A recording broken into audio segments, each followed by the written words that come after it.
कभी कभी ज़िंदगी की सबसे खूबसूरत यादें किसी प्लान से नहीं, एक सफ़र से बनती हैं। और इस बार का सफ़र मुझे ले आया हिमाचल की उन वादियों में जहां हर रास्ता एक नई कहानी सुना रहा था। चलिए इस खूबसूरत जर्नी का हिस्सा बनते हैं और अपना सफ़र शुरू करते हैं हिमाचल प्रदेश बीर का। Hello friends and welcome back to my channel. आज है 27 जून एंड बड़ा ही रैंडम प्लान बना है मेरा सोलो ट्रिप पे जाने का। मैंने काफ़ी ट्राई करा अपने फ्रेंड्स के साथ कि किसी ट्रिप पे चलते हैं, बट सबके अपनी अपनी अलग कमिटमेंट्स थी, तो जिसकी वजह से मेरा प्लान नहीं बन पाया। बट मेरे को ट्रिप पे जाना ही था, काफ़ी टाइम हो गया था, तो आई हैव डिसाइडेड कि मैं सोलो ट्रिप करूँगा इस बार, जो कि मेरा फर्स्ट एक्सपीरियंस है सोलो ट्रिप का। एंड मैंने कुछ भी प्रिपेयर नहीं कर रखा, जस्ट मैंने चेक करा है कि बस कितने बजे की है, सिर्फ बस का ही चेक करा अभी तक, और इसके अलावा कुछ भी नहीं। तो मैं जा रहा हूँ इस बार बीर, हिमाचल प्रदेश में, एंड देखते हैं वहाँ का एक्सपीरियंस हमारा कैसा रहता है। एंड इस बार अगर हमारा एक्सपीरियंस अच्छा रहा तो डेफिनेटली और भी ट्रिप्स मैं प्लान करने वाला हूँ जो कि रहेंगी सोलो। तो मिलते हैं आगे के ब्लॉग में। शाम को घर से निकला और जैसे ही बाहर कदम रखा, मौसम भी बिल्कुल उस एक्साइटमेंट जैसा था जो एक नए एडवेंचर से पहले होती है। बैग पैक उठाया, मेट्रो पकड़ी और निकल पड़ा कश्मीरी गेट बस टर्मिनल की तरफ। दिल में बस एक ही ख्याल था, अब कुछ ही घंटों में पहाड़ों के बीच होऊंगा। लेकिन हर सफ़र की तरह इस जर्नी ने भी शुरुआत में एक छोटा सा सरप्राइज दे ही दिया। बस का कोई ऑफिस नहीं था, हमें सीधा प्लेटफॉर्म नंबर 40 पर जाना था, और वहां पहुंचकर पता चला कि बस लगभग 1 घंटा लेट है। शुरू में थोड़ी सी डिसअपॉइंटमेंट ज़रूर हुई, लेकिन फिर सोचा सफ़र सिर्फ डेस्टिनेशन तक पहुंचने का नाम नहीं होता। कभी कभी वो लम्हे जहां हम बस का इंतज़ार कर रहे होते हैं, वही बाद में सबसे यादगार बन जाते हैं। प्लेटफॉर्म पे खड़े होकर लोगों को देखना, बारिश की ठंडी हवा महसूस करना और बस उस एक पल का इंतज़ार करना जब जर्नी सच में शुरू होगी। और फिर हमारी बस आ ही गई। सबने अपना लगेज रखा, अपनी सीट्स ले ली और धीरे धीरे बस ने टर्मिनल छोड़ दिया। शहर की रोशनी पीछे रह गई और हिमाचल की तरफ हमारा खूबसूरत सफ़र ऑफिशियली शुरू हो गया।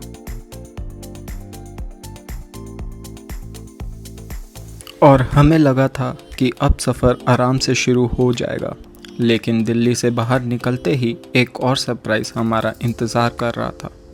दिल्ली बॉर्डर पहुंचते ही लंबा ट्रैफिक जाम मिल गया। कुछ देर के लिए बस वहीं रुकी रही, लेकिन शायद हर रोड ट्रिप की शुरुआत ऐसे ही छोटे छोटे ट्विस्ट से होती है।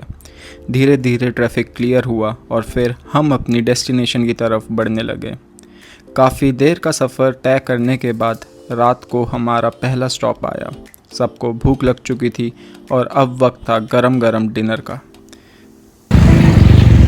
हमारी बस ने ले लिया है फर्स्ट स्टॉप।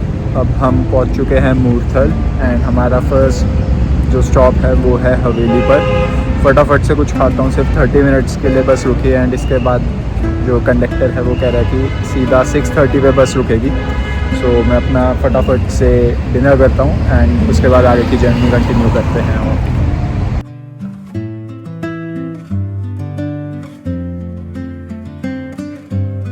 डिनर के बाद सब अपनी अपनी सीट पर आराम से बैठ गए। बाहर अंधेरा था और बस धीरे धीरे पहाड़ की तरफ बढ़ रही थी। कुछ देर खिड़की से बाहर देखते देखते पता ही नहीं चला कब आँख लग गई, और जब आँख खुली तो सब कुछ बदल चुका था। शहर की भीड़ और शोर कहीं पीछे छूट चुका था। खिड़की के बाहर बस ऊंचे पहाड़, ठंडी हवा और उगते हुए सूरज की पहली किरणें थी। उस पल लगा कि हम सिर्फ हिमाचल नहीं पहुंचे थे, बल्कि एक अलग ही दुनिया में आ गए थे। जैसे ही बस हिमाचल की वादियों में आगे बढ़ रही थी, हर मोड़ के साथ नज़ारे और भी खूबसूरत होते जा रहे थे। खिड़की के बाहर ऊंचे पहाड़, घने पेड़, ठंडी हवा और सूरज की पहली किरणें पूरी वैली को एक अलग ही रोशनी से भर रही थी। सच कहूँ तो उस वक्त ऐसा लग रहा था जैसे वक्त थोड़ा धीरे चल रहा हो। इतने घंटों के सफर, इंतजार और एक्साइटमेंट अब सब एक एक करके रियलिटी में बनने वाले थे। बस का हर एक टर्न बीर के और करीब ले जा रहा था और दिल की एक्साइटमेंट हर मिनट के साथ बढ़ती जा रही थी। खिड़की से बाहर देखते हुए बस एक ही ख्याल आ रहा था, शायद इसी सुकून के लिए लोग बार बार पहाड़ों में वापस आते हैं। शहर का शोर अब बहुत पीछे रह चुका था और उसकी जगह सिर्फ नेचर की खामोशी और पहाड़ों की खूबसूरती थी। वो पल आ ही गया, दूर से बीर की पहली झलक दिखाई दी। एक सपने जैसे हम इतने घंटों से सिर्फ सोच रहे थे, अब हमारी आंखों के सामने था और उस पल दिल ने बस इतना ही कहा, welcome to Bir. Hello friends, and मैं फाइनली पहुंच चुका हूं अपने होटल रूम पे। मेरे से सबसे बड़ी गलती ये हुई इस ट्रिप पे कि मैंने होटल एडवांस बुक नहीं करा। जस्ट 2 घंटे पहले मेरा प्लान बना एंड मैं इस ट्रिप पे आ गया। तो अब मैं फाइनली यहाँ पे पहुँच चुका हूँ। तो 2 घंटे मेरे को ट्रैवल करना पड़ा होटल रूम के लिए एंड फाइनली मिल चुका है होटल रूम। तो मैं सबको यही सजेस्ट करूँगा, अगर आप लोग आ रहे हो तो होटल रूम ज़रूर एडवांस में बुक कर लेना। अगर आप पीक सीज़न में आ रहे हो, जैसे अभी जून एंड है और मैं इसी टाइम आया हूँ और ऊपर से लॉन्ग वीकेंड भी था, तो काफ़ी ज़्यादा मुश्किल हुई यहाँ पे मेरे को रूम ढूंढने में। इवन हॉस्टल्स पूरे बुक थे, हॉस्टल सब बुक थे, होटल्स में बिल्कुल स्पेस नहीं थी। बस मैं लकी था कि मेरे को यहीं पे रूम मिल गया डाउनटाउन एरिया के अंदर ही, वरना सब मेरे को कह रहे थे आपको यहाँ से 15 किलोमीटर्स दूर जाना पड़ेगा एंड वहाँ से आपको ट्रैवल करना पड़ेगा अगर कोई भी एक्टिविटी करनी है, तो वो मेरे लिए काफ़ी हेक्टिक हो जाएगा। तो बाकी रूम काफ़ी अच्छी लोकेशन पे मिला है मेरे को। ये बैक पे वो है पैराग्लाइडिंग की लैंडिंग स्पॉट। तो लोग बिलिंग जाते हैं, वहाँ से पैराग्लाइडिंग करते हैं एंड वो यहाँ पे लैंड होते हैं। तो बिल्कुल लैंडिंग जोन के पास मेरे को रूम मिला है। तो व्यू काफ़ी अच्छा है, ऐसा लग रहा है मैं पोचनकी पहुंच गया हूँ। काफ़ी सारे आपको पबजी प्लेयर्स उतरते हुए दिख रहे होंगे। सो अब मैं फटाफट से फ्रेश होता हूँ एंड उसके बाद आगे मिलते हैं। अभी काफ़ी थका हुआ हूँ, शक्ल भी बहुत गंदी हो रखी है। 2 घंटे से मैं यहाँ की मेन मार्केट में घूम रहा था रूम लेने के लिए। तो अब फटाफट से फ्रेश होते हैं एंड मिलते हैं आगे के ब्लॉग के अंदर। So stay tuned. Room cleaning में अभी थोड़ा टाइम लग रहा है, तो ऑफ कोर्स सी बात है मेरे को वेट करना पड़ेगा काफ़ी देर और, क्योंकि उसने बोला भैया आधे घंटे का टाइम तो और लगेगा। तो मैंने सोचा तब तक आप लोगों से ही थोड़ी देर में बात कर लेता हूँ। तो मैं अपना एक्सपीरियंस शेयर करता हूँ कि अभी तक का मेरा एक्सपीरियंस कैसा रहा। मैं फर्स्ट टाइम सोलो ट्रैवल कर रहा था, तो it was a random thought कि क्यों नहीं कुछ नया ट्राई करा जाए। तो मैंने इसलिए first time solo trip plan करी, जो कि अभी तक काफ़ी अच्छी रही है मेरे हिसाब से, क्योंकि मैंने कुछ प्लान नहीं किया था। मेरा 2 घंटे पहले मन करा कि मेरे को ट्रिप पे जाना है एंड मैं बस बुक करी। मेरे को लास्ट मोमेंट में बस मिली जो सिर्फ एक ही टिकट अवेलेबल थी उसमें भी। वो बुक करने के बाद मैं अपना कश्मीरी गेट से मैंने बस ली। 12 आवर्स की जर्नी रही, टायरिंग थी, बट आई विल सजेस्ट अगर आप वॉल्वो या सेमी स्लीपर बस भी बुक कर रहे हो तो काफ़ी कंफर्टेबल राइड होने वाली है आपकी। तो आपको कोई ऐसा मेन इशू नहीं आने वाला। सेकेंडली, मेरी यहाँ पे काफ़ी लोगों से बात हुई जब मैं होटल ढूंढ रहा था। तो मेरे को सब लोगों ने यही सजेस्ट करा यहाँ पे घूमने के लिए कि इट्स बेटर कि कैब ना करो आप लोग। अगर आप सोलो आ रहे हो या आप अपने फ्रेंड्स के साथ हो तो आप यहाँ पे स्कूटी रेंट ले लीजिए, जो कि आपको पड़ेगी अप्रॉक्स 500 to 800 के बीच में। अगर पीक सीज़न में नहीं आ रहे, अगर आप पीक सीज़न में आ रहे हो तो 1200 to 1500 रुपीज़ आप मान के चलो, विच इज़ वेरी कॉमन। मैंने 4-5 जगह पता करा एंड सब ने मेरे को यही चीज़ बोली कि यही प्राइस है। एंड अगर आप रूम का पूछो तो 5000-6000 रुपीज़ के चार्जेस इस टाइम यहाँ पे लोग ले रहे हैं। तो आई विल सजेस्ट अगर आप पीक सीज़न में आ रहे हो तो आप ट्राई करना कि एडवांस बुकिंग करो। ऑल्दो आपको ऑनलाइन भी सेम प्राइस मिलेंगे, बट एटलीस्ट ये होगा कि आपके पास रूम कंफर्म होगा। मेरी तरह आपको 2 घंटे सड़क पे घूमना नहीं पड़ेगा 12 घंटे की जर्नी के बाद। तो अभी तक का मेरा एक्सपीरियंस यही था जो मैं आप लोगों के साथ शेयर कर रहा हूँ। देखते हैं, अभी मैं प्लान कर रहा हूँ कि एक बार फ्रेश हो जाऊँ, उसके बाद मैं स्कूटी रेंट पे लूँगा एंड उसके बाद आसपास की जगहों को घूमेंगे, एक्सप्लोर करेंगे एंड देखते हैं यहाँ पे क्या कुछ है करने के लिए। सो मिलते हैं। फाइनली मैंने अपना सारा सामान चेक इन कर दिया एंड अब मैं जा रहा हूँ रेस्टोरेंट पे। तो मैंने सुना है यहाँ पे एक वाइट वॉकर के कैफ़े है जो कि काफ़ी अच्छा है, तो वहाँ पे जाके ब्रेकफास्ट ऑप्शंस देखते हैं क्या ब्रेकफास्ट ऑप्शंस हैं। हम रेस्टोरेंट पहुँच गए हैं। देखने में तो काफ़ी कोजी और प्रीमियम लग रहा है। अब देखते हैं फूड भी इतना ही अच्छा है या नहीं।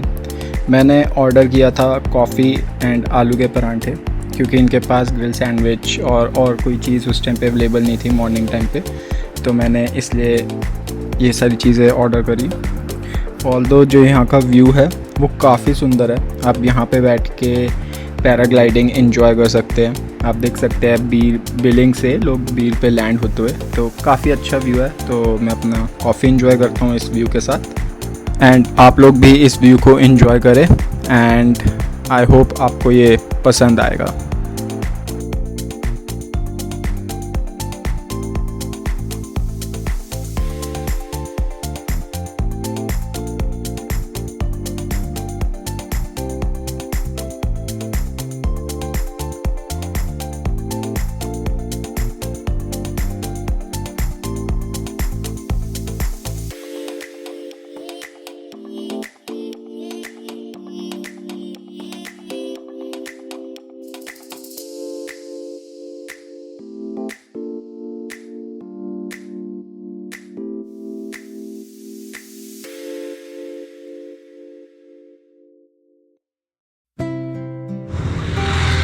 तो आज हमारा डे 1 है बेर में, एंड मैं प्लान कर रहा था कि मैं ऑलरेडी बहुत थका हुआ था, तो मैंने सोचा कि आज वॉक करके ही आसपास की जगह एक्सप्लोर कर लेते हैं एंड कल स्कूटी लेंगे। तो अभी मेरी एक शॉपकीपर से बात हुई, उन्होंने बताया अगर आपको पैदल एक्सप्लोर करना है बेर, तो सिर्फ 2 चीज़ें करने के लिए। आप एक मोनेस्ट्री जा सकते हो, सेकंड आप लैंडिंग पॉइंट पे जा सकते हो। तो मैं प्लान कर रहा हूँ कि अभी मैं जाऊँगा मोनेस्ट्री, एंड उसके बाद आंटी ने बोला था कि शाम को 5 बजे के बाद लैंडिंग पॉइंट जाना, तब काफ़ी सुंदर लगता है। तो 5 बजे के बाद हम जाएंगे लैंडिंग पॉइंट। तो आज ये 2 जगह कवर करेंगे, एंड उसके बाद फिर हम कल स्कूटी लेते हैं एंड देखते हैं कि कौन सी जगह हम कल एक्सप्लोर करने वाले हैं। तो अभी हम चलते हैं मोनेस्ट्री।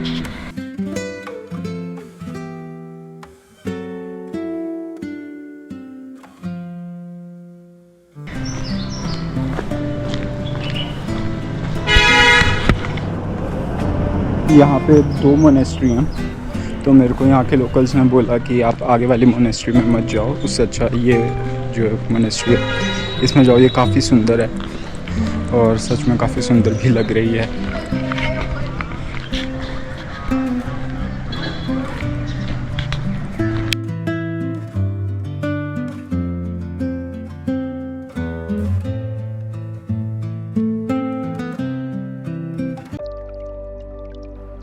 तो गाइस, ये है चॉकलिंग मोनेस्ट्री। एंट्रेंस से ही पॉजिटिव वाइब्स आ रही हैं कि लग रहा है टाइम थोड़ा स्लो हो गया हो। चलिए अंदर चलते हैं और देखते हैं इस जगह को।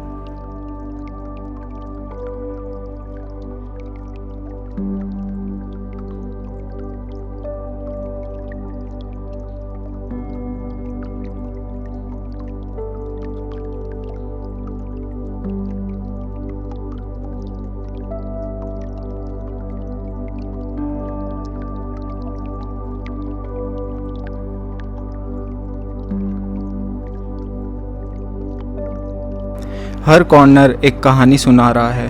हर रंग, हर प्रेयर व्हील और हर आवाज़ एक अलग सी फीलिंग देती है। यहाँ आकर रियलाइज़ होता है कि असली लग्जरी शायद पीस ऑफ माइंड ही है। हम अपनी लाइफ में इतने बिजी हो जाते हैं कि खुद के साथ बैठना ही भूल जाते हैं, लेकिन ऐसी जगहों पर कुछ मिनट ही बैठना तो ऐसा लगता है जैसे माइंड रीसेट हो गया हो।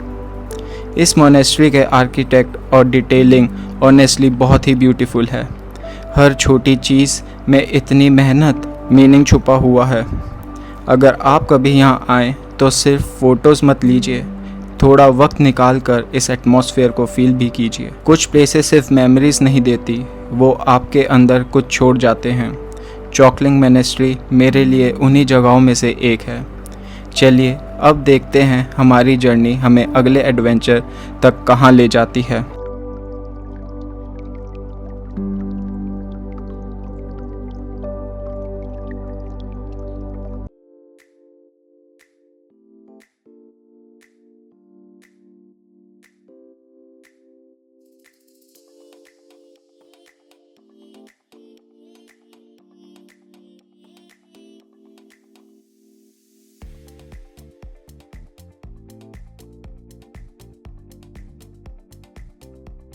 तो गाइज अभी मैं खड़ा हूँ एक बहुत ही सुंदर तिब्बतन मोनेस्ट्री के सामने।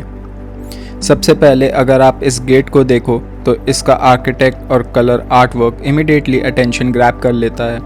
Golden roof, traditional Tibetan design और हर छोटी छोटी डिटेलिंग इस जगह की कल्चरल रिचनेस को दिखाता है। गेट के ऊपर जो आप दो हिरण और बीच में व्हील देख रहे हो उसे धर्म व्हील कहा जाता है। बुद्धिज़्म में ये नॉलेज, विजडम और बुद्धा के टेक्निक्स का सिंबल माना जाता है, इसलिए ऐसे सिंबल ऑलमोस्ट हर तिब्बतन मोनेस्ट्री में देखने को मिलते हैं। सबसे अच्छी बात मुझे यहाँ की वाइब लग रही है। बाहर रोड पर ट्रैफिक और हसल बसल है, लेकिन जैसे ही आप मोनेस्ट्री के पास आते हो एक अलग सा ही पीस, पॉजिटिविटी फील होने लगती है। ऐसा लगता है जैसे कुछ देर के लिए माइंड कम्प्लीटली रिलैक्स हो गया हो। मोनेस्ट्री सिर्फ प्रेयर करने की जगह नहीं होती, यहाँ मॉन्क्स मेडिटेशन करते हैं, बुद्धिस्ट फिलॉसफी पढ़ते हैं और पुरानी तिब्बतन ट्रेडिशंस और कल्चर को प्रिजर्व भी करते हैं।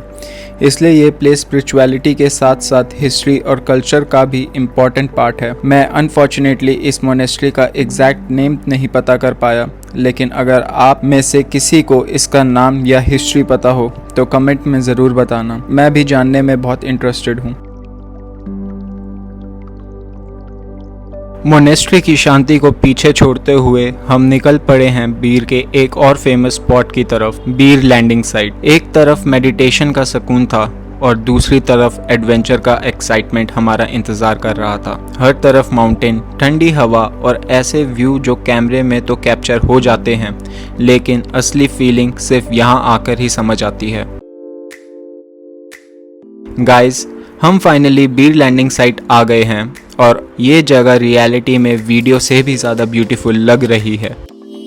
यहाँ खड़े होकर जब मैं एक के बाद एक पैराग्लाइडर को आसमान से नीचे आते देखा तो समझ आया कि लोग बीर को इंडिया की पैराग्लाइडिंग कैपिटल क्यों कहते हैं। हर लैंडिंग के साथ किसी के फेस पर एक्साइटमेंट थी, किसी के फेस पर रिलीफ और सबके फेस पर एक ही चीज़ कॉमन थी, एक बड़ी सी स्माइल। उन्हें इतनी ऊंचाई से उड़ते देखकर बस एक ही थॉट आया, शायद लाइफ में भी ऐसा ही होना चाहिए। कभी डर लगे लेकिन फिर भी उड़ने की हिम्मत रखो। और फिर धीरे धीरे दिन शाम में बदलने लगा। स्काई के कलर हर मिनट चेंज हो रहे थे, जैसे नेचर अपनी लास्ट मास्टरपीस पेंट कर रहा हो। इतना पीसफुल इवनिंग शायद काफ़ी टाइम बाद फील हुई। कभी कभी किसी ट्रिप की सबसे खूबसूरत मेमोरी कोई एक्टिविटी नहीं होती, बस ऐसी ही एक सनसेट होता है। इस ट्रिप ने मुझे एक चीज़ ज़रूर सिखाई, हर डेस्टिनेशन सिर्फ साइट सीइंग के लिए नहीं होती। कुछ जगह आपको स्लो होना सिखाती हैं, कुछ एडवेंचर देती हैं और कुछ बिना कुछ बोले ही दिल में अपनी जगह बना लेती हैं। बीर मेरे लिए उन्हीं जगहों में से एक है और इसी के साथ हमारा बीर का सफ़र यहीं कंप्लीट होता है। अगर आप माउंटेन, पीस और एडवेंचर तीनों को एक ही जगह एक्सपीरियंस करना चाहते हो तो बीर को अपनी बकेट लिस्ट में ज़रूर ऐड करना।